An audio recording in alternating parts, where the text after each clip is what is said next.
Ia tidak hanya dikagumi sebagai seorang jenius dan visioner yang berjasa mengangkat harkat dan martabat bangsa Indonesia lewat penguasaan teknologi tinggi, atau sebagai seorang presiden transisi yang dengan kerja keras dan kecerdasannya berhasil menghindarkan Indonesia dari keruntuhan ekonomi akibat krisis moneter pada tahun 1997 hingga 1998. Namun, ia juga tercatat dalam sejarah sebagai seorang demokrat yang sukses membumikan berbagai agenda reformasi pasca mundurnya Presiden Soeharto yang berkuasa selama 32 tahun. Ia, Bahrudin Yusuf Habibie, adalah seorang inspirator, seorang teknokrat yang bertindak sebagai seorang negarawan saat momentum sejarah memanggilnya.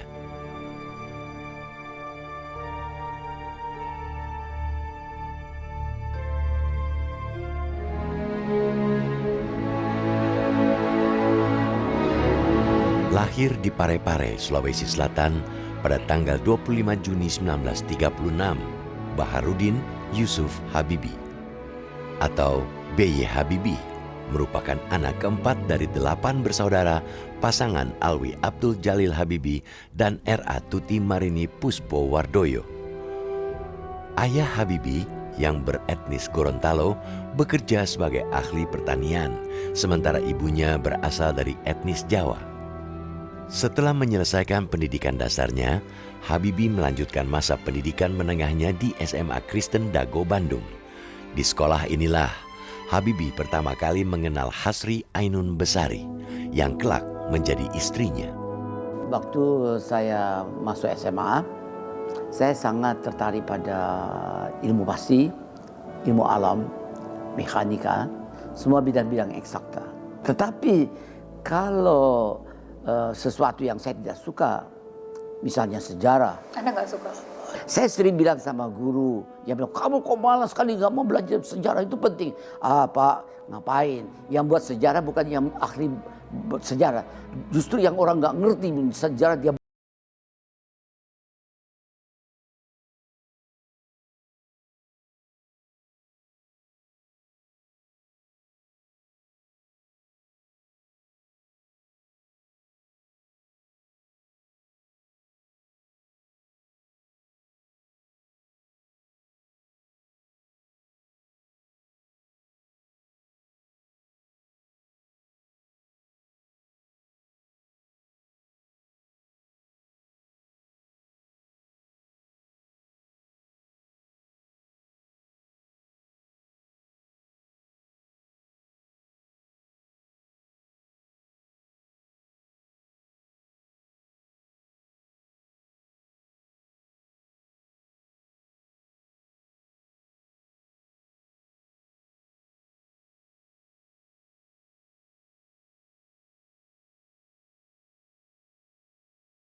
Teknologi. Pertama kali dia datang ke Indonesia membawa impian tentang iptek. Ketika orang Indonesia nggak kenal tuh iptek. Orang Indonesia kan hanya kenal ilmu pengetahuan. Maka kita punya LIPI, Lembaga Ilmu Pengetahuan Indonesia. Tidak pernah jadi perbincangan publik yang namanya ilmu pengetahuan dan teknologi direndengkan jadi satu. Sampai Habibie datang ke sini, pulang dari Jerman, ditugasi oleh Pak Harto jadi penasehat, baru muncul itu istilah iptek. Sehingga banyak sekali ahli yang mengkritik, terutama dari kalangan ilmuwan sosial, LIPI, gitu, yang ngeritik, apaan tuh iptek? Tapi ya lama-lama orang terima aja. Teknologi dengan Indonesia menguasai industri yang high tech gitu kan, otomatis Indonesia akan dilihat dunia. Jadi orang-orang yang akan investasi ke Indonesia ini menjadi kenal Indonesia. Bagaimana kalau Indonesia tiba-tiba misalnya memproduksi pesawat terbang? Orang pasti dalam stigma, dalam image brandnya itu pasti, oh ini pasti negara maju. Nggak mungkin negara miskin gitu kan, dan negara nggak punya potensi SDM bisa mengembangkan industri pesawat terbang. Dia mengatakan pers bebas itu diperlukan oleh masyarakat Indonesia supaya mendapatkan informasi yang akurat sehingga setiap orang Indonesia bisa mengambil keputusan yang tepat.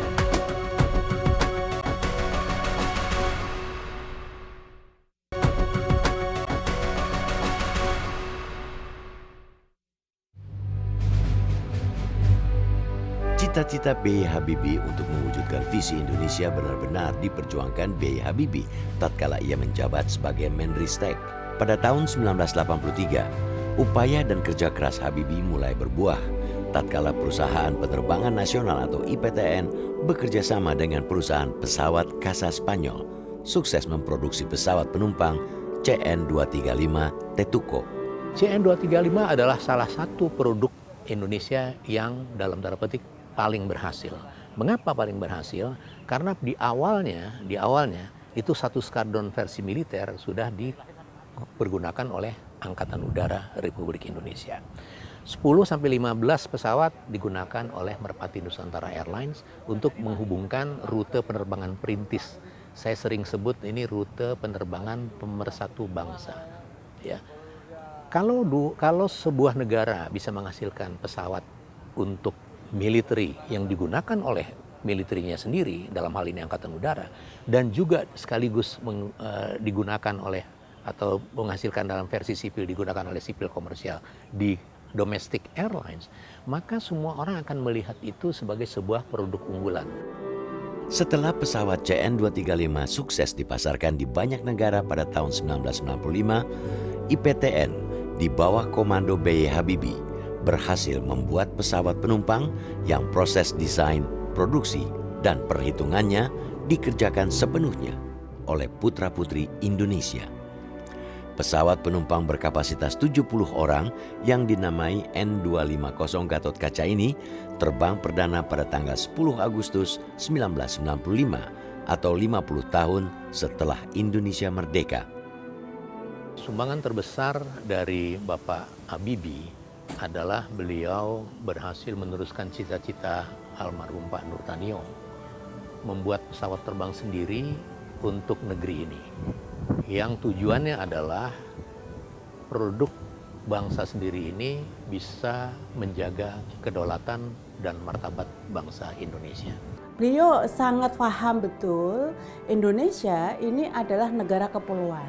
Nah, untuk meningkatkan produktivitas di seluruh provinsi dan kepulauan, apalagi waktu itu ada kesenjangan yang luar biasa antara Indonesia Timur dan Indonesia Barat, dan kesenjangan itu sampai hari ini belum juga terurai. Nah, dari visi beliau itu bagaimana menghilangkan kesenjangan dan bagaimana memeratakan pembangunan ini. Nah, salah satu toolsnya, pengguntingnya itu adalah konektivitas. Sehingga Indonesia harus memiliki moda transportasi yang efisien, yang mampu menghubungkan itu. Apa? Pesawat terbang.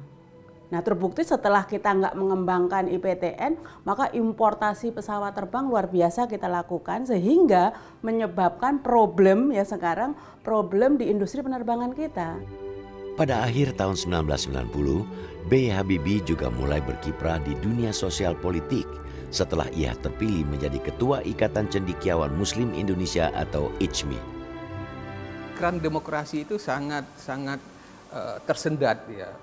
Orang tidak boleh mengeluarkan pendapatnya, dan kemudian kita tahu mereka berkiprah di mana gitu. Oleh sebab itu sebagian kalangan umat Islam, terutama intelektual, itu merasa perlu membentuk sebuah lembaga, sebuah wadah yang bisa menyuarakan kepentingan mereka. Maka itulah sebabnya maka terbentuk ICMI, Ikatan Cendekiawan Muslim Indonesia. Jadi dalam suasana yang tanda petik trennya menunjukkan kecenderungan tanda petik kebangkitan politik Islam. Nah, ketika itu ya Habibie lah yang diminta memimpin ICMI. B. Habibie mencapai puncak karir politiknya pada tanggal 21 Mei 1998 saat ia diangkat menjadi Presiden Republik Indonesia menggantikan Soeharto yang mengundurkan diri menyusul kian membesarnya gelombang unjuk rasa pro-reformasi dan pecahnya kerusuhan di sejumlah tempat. Sebelumnya, sejak tanggal 14 Maret 1998, Habibie menjabat sebagai Wakil Presiden ke-7 dalam Kabinet Pembangunan 7 di bawah pimpinan Soeharto. Mungkin ya ketika Soeharto menyatakan berhenti sebagai presiden, yang terbayang oleh Presiden Soeharto ketika itu, Habibie juga melakukan hal yang sama. Tapi tidak gitu. Habibie merasa bahwa dia menjadi wakil presiden dan secara konstitusi wakil presiden itu melanjutkan jabatan atau pemerintahan presiden gitu. Saat diangkat menjadi presiden, Habibie mewarisi kondisi keadaan negara yang kacau balau pasca pengunduran diri Soeharto. Saat itu, selain dibelit krisis moneter yang parah, di sejumlah wilayah Indonesia terjadi kerusuhan dan terancam bahaya disintegrasi. Segera setelah diangkat sebagai presiden, B.J. Habibie membentuk Kabinet Reformasi Pembangunan. Salah satu upaya pertama yang langsung diupayakan Habibie sebagai presiden adalah program pemulihan ekonomi. Pertama yang langsung dia kerjakan, dia panggil semua menteri-menteri, langsung dia action, instruksi itu, terutama di bidang ekonomi, di bidang dan banyak juga yang kaget, nggak siap, cepat sekali beliau itu. Misalnya dia membayangkan seperti saya bilang, karena dia ini ahli pesawat, semua itu dia dekati dengan perspektif pesawat. Jadi Republik ini kayak pesawat udara yang lagi oleng. Ada di mana-mana itu ada krisis, ada bom di mana-mana, ada ledakan krisis di mana-mana. Jadi dia sedang nyetirin pesawat, jadi pilot gitu. Nah, jadi dia bayangkan pesawat ini harus gimana-gimana, dia hitung dengan teorinya pesawat gitu. Kadang-kadang kita nggak mengerti, tapi itu cara dia berpikir. Jadi dia menghadapi semua keadaan itu dari ketinggian realitas, ya kan? Yang kedua dengan segala rasionalitas, rasional gitu, logic power yang dia pakai. Di bidang ekonomi ini, pemerintahan Habibie sukses menguatkan nilai tukar rupiah terhadap dolar Amerika yang semula berkisar antara 10.000 hingga 15.000 rupiah per $1 Amerika hingga pernah mencapai 6.550 rupiah per $1 Amerika. Nilai yang belum pernah dicapai lagi di era pemerintahan selanjutnya. Pada masa kepemimpinannya, Habibie juga mulai menerapkan independensi Bank Indonesia agar lebih fokus mengurusi perekonomian. Dari kondisi yang benar-benar terpuruk gitu kan, dari pertumbuhan minus bisa bangkit, bisa recovery kembali, adalah mengembalikan kepercayaan. Karena di ekonomi itu yang penting tuh trust, kepercayaan. Jadi kalau kebijakan-kebijakan ini mampu mengembalikan kepercayaan dari pelaku usaha, terutama dunia bisnis, apalagi investor asing gitu kan, maka dengan sendirinya ini lambat laun, step by step semuanya akan kembali normal.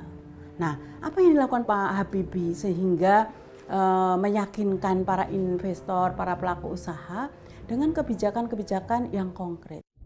Dalam bidang politik, tak lama setelah dilantik sebagai presiden, Habibie juga mengeluarkan berbagai kebijakan yang menjadi agenda atau tuntutan gerakan reformasi. Seperti pembebasan para tahanan politik atau TAPOL, membuka keran kebebasan pers, serta kebebasan berpendapat dan berserikat. Beliau yang wataknya ini besar di Eropa, beliau seorang scientific, Dia mengatakan, saya biasa merancang pesawat itu menggunakan rumus-rumus alat ukur yang memang akurat. Bayangkan kalau tidak akurat, pesawat itu akan mengalami apa? Nah, karena itulah dia mengatakan pers bebas itu diperlukan oleh masyarakat Indonesia supaya mendapatkan informasi yang akurat sehingga setiap orang Indonesia bisa mengambil keputusan yang tepat. Itu kira-kira dasar pemikiran beliau. Setelah menjadi presiden, B.J. Habibie juga mengeluarkan sejumlah kebijakan untuk memajukan penghargaan terhadap hak-hak asasi manusia. Habibie atas nama kepala negara misalnya pernah menyatakan permintaan maaf secara terbuka atas terjadinya praktek diskriminasi dan kekerasan seksual terhadap sejumlah perempuan Tionghoa saat terjadi kerusuhan tahun 1998. Kita bisa melihat juga di dalam sekian undang-undang yang dihasilkan oleh pemerintahan Habibie itu meletakkan dasar-dasar negara modern di atas bangunan demokrasi. Kita tahu ketika ada peristiwa Mei, di mana kelompok ibu-ibu kemudian protes karena terkait dengan perkosaan, beliau yang mengeluarkan kepres membentuk Komisi Nasional Anti Kekerasan Terhadap Perempuan, Komnas Perempuan. Habibie kemudian juga merilis sejumlah kebijakan untuk mengurangi diskriminasi rasial, seperti menghapuskan berbagai peraturan yang membedakan warga pribumi dan non-pribumi, dan mengeluarkan instruksi penghentian pemberlakuan SKBRI atau Surat Keterangan Berkewarganegaraan Republik Indonesia bagi warga etnis Tionghoa yang telah menjadi WNI. Beliau sampai pada kesimpulan seperti yang sama, kami yang dari bidang politik itu mengatakan bahwa satu negara, bangsa itu tidak bisa maju kalau hanya berdasarkan legitimasi ekonomi, begitu. Harus ada legitimasi hukum, legitimasi politik dan sebagainya.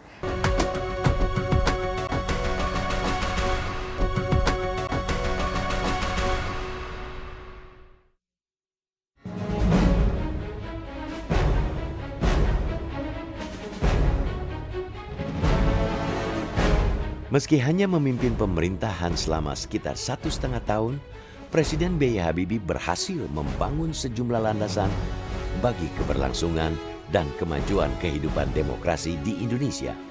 Dalam masa kepresidenannya, sejumlah kebijakan krusial dilahirkan, antara lain Undang-Undang Anti Monopoli atau Undang-Undang Persaingan Sehat, perubahan Undang-Undang Partai Politik yang memungkinkan lahirnya partai-partai baru di luar 3 partai yang diizinkan selama Orde Baru.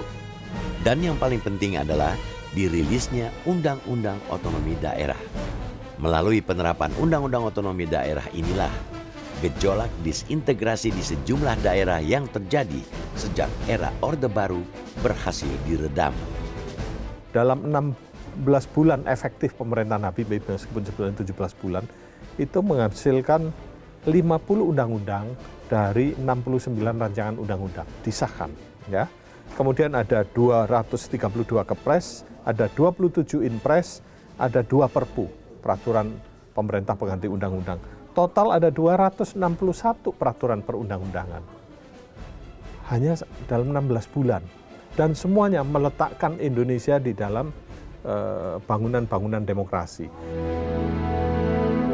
Salah satu kebijakan paling sulit dan kerap dianggap kontroversial yang diputuskan Habibie saat menjadi presiden adalah memberikan kesempatan digelarnya referendum bagi warga Provinsi Timor Timur untuk memilih apakah ingin merdeka dari Indonesia atau tetap berintegrasi dengan Republik Indonesia. Menyusul digelarnya referendum atau jejak pendapat ini, Timor Timur lepas dari Negara Kesatuan Republik Indonesia dan menjadi negara terpisah dengan nama Timor Leste yang berdaulat pada tanggal 30 Agustus 1999. Saya ingin mengajak masyarakat di Timor Timur dan seluruh rakyat Indonesia untuk menerima kenyataan ini dengan ikhlas, sabar, dan hati yang lapang. Satu pasti kebijakan yang yang tidak populer, tetapi perlu diambil ya, karena kita tahu bahwa kalau Indonesia sudah maju ke era demokrasi dan HAM, kita tentu tidak bisa membiarkan satu kesalahan seperti yang terjadi di Timor Timur itu berlanjut begitu. Ya harus ada penyelesaian yang sesuai dengan prinsip demokrasi dan HAM tersebut. Ya caranya satu-satunya itu karena Timor Leste bukanlah bagian dari NKRI. Itu beda dari Aceh dan Papua ya. Aceh dan Papua itu bagian dari NKRI karena merupakan bagian dari Hindia Belanda. Tim-tim ini berbeda sekali ya. Jadi itu memang harus diselesaikan secara damai. Tentu itu tidak populer dan saya yakin bahwa bagi negara-negara yang pernah menguasai negara lain untuk melepaskannya kan tidak mudah. Tapi Indonesia jauh lebih baik. Indonesia menerima hasil jajak pendapat itu dan dengan cepat itu merangkul kembali rakyat Timor Leste. Kasus lepasnya Timor Timur mendorong kubu oposisi dan pihak-pihak yang tidak puas dengan kepemimpinan Habibie makin gencar berupaya menjatuhkannya. Upaya penjatuhan ini akhirnya berhasil saat digelar sidang istimewa MPR tahun 1999, di mana laporan pertanggungjawaban Presiden B.J. Habibie ditolak MPR. Menyusul penolakan laporan pertanggungjawabannya, Habibie menolak dicalonkan kembali oleh para pendukungnya untuk menjadi presiden. Dalam lintasan sejarah, pandangan terhadap pemerintahan Habibie pada awal era reformasi cenderung bersifat negatif. Namun, sejalan dengan perjalanan waktu, penilaian banyak pihak terhadap pemerintahan Habibie berubah menjadi positif. Meski jauh dari sempurna, banyak kalangan menilai pemerintahan Habibie berhasil mengeluarkan Indonesia dari krisis ekonomi yang terjadi sepanjang tahun 1997 hingga 1998. Pemerintahan Habibie juga dianggap berhasil mencegah terjadinya disintegrasi bangsa dan relatif bisa menciptakan pemerintahan yang transparan dan demokratis. Beliau sampai pada kesimpulan seperti yang sama. Kami yang dari bidang politik itu mengatakan bahwa satu negara, bangsa itu tidak bisa maju kalau hanya berdasarkan legitimasi ekonomi begitu. Harus ada legitimasi hukum, legitimasi politik dan sebagainya.